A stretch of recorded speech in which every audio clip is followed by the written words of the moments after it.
જૂનાગઢ શહેર ભાજપ પ્રમુખ ગૌરવ રૂપારેલિયા પર ફરી એક વખત વ્યાજખોરીના આરોપ લાગ્યા છે।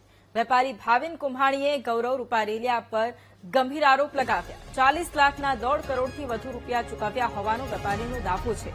6 વીઘાની જમીનના દસ્તાવેજ પણ પરત ન આપ્યા હોવાનો આરોપ છે। ગૌરવ રૂપારેલિયાએ જમીન વેચી અને 60 લાખ રૂપિયા મેળવ્યા હોવાની રજૂઆત કરાઈ। વ્યાજના અવૈધ ચક્રમાં ફસાયેલ વેપારીને મકાન વેચવાની ફરજ પડી હોવાના પણ આરોપ લગાવ્યા છે। ન્યાય ન મળવા પર આપઘાત કરવાની પીડિત વેપારીની ચીમકી છે। વ્યાજખોરીના ગંભીર આરોપ પછી પણ ગૌરવ રૂપારેલિયાએ મૌન સેવ્યું છે। વીટીવી ન્યૂઝે સવાલ કરતા ભાજપ નેતાએ જવાબ આપવાનો ઇનકાર કર્યો છે। મીડિયા સામે બોલવાનો ઇનકાર કરતા હવે અનેક સવાલો ઉઠ્યા છે। આ ઘટનાને લઈ જિલ્લા કોંગ્રેસ પ્રમુખ અમિત પટેલે ગંભીર આરોપો લગાવ્યા। ગૌરવ રૂપારેલિયાએ ખેડૂત પાસેથી વધુ રકમ વસૂલી તેમ જણાવ્યું। ખેડૂતે રકમ ચૂકવી છતાંય તોડ કરવામાં આવ્યો છે। ભાજપ પોતાના પક્ષના હોદ્દેદાર વિરુદ્ધ કાર્યવાહી કરશે તેવો સવાલ ઉઠાવ્યો છે। પીડિત એક સમયે 4 શોરૂમના માલિક હતા। આજે પીડિત આર્થિક સંકટમાંથી પસાર થઈ રહ્યા છે। વ્યાજખોરી કરનારા ગૌરવ રૂપારેલિયા વિરુદ્ધ કડક કાર્યવાહી કરવાની જરૂર છે તેમ પણ જણાવ્યું।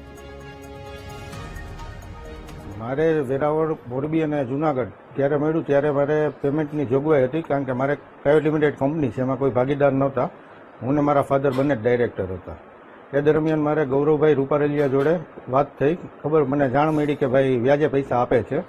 એટલે મેં એમનો કોન્ટેક્ટ કર્યો અને મળવા ગયો એમની ઓફિસે। ત્યાં ગૌરવભાઈ રૂપારેલિયા અને એમના પપ્પા બંને હતા ઓફિસ ઉપર। એટલે મેં બધું પૂછ્યું તો મને કે 3% વ્યાજે રૂપિયા આપશું। એટલે મેં કીધું કઈ કન્ડિશન છે તમારી?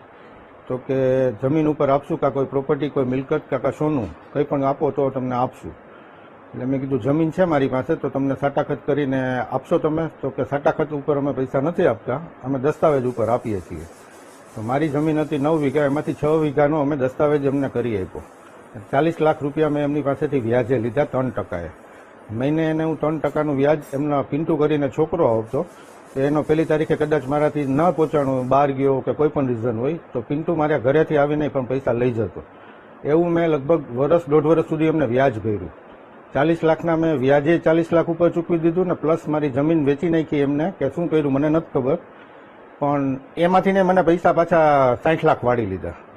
એ ખબર નહીં કે મારો હિસાબ ન આવ્યો ને એના હિસાબે મારા શોરૂમે વાઇન્ડ અપ થઈ ગયા। મારો મોરબી શોરૂમ વાઇન્ડ અપ થયો, જૂનાગઢ થયો, અને લાસ્ટમાં મને આશા હતી કે વેરાવળ એક બચી જશે, પણ આ વ્યાજના ચક્કરમાં હું ફસાઈ ગયો તો વેરાવળની ડીલરશીપ મારી વહી ગઈ।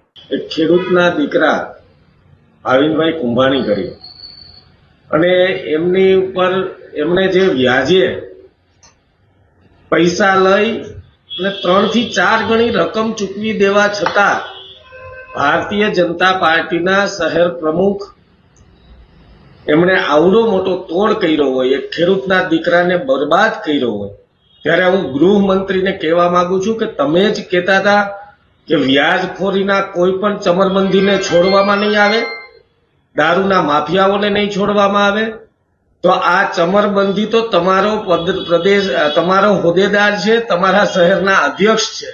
હવે જોઈએ કે એમની વિરુદ્ધ કેવડી કાર્યવાહી કરવામાં આવે છે।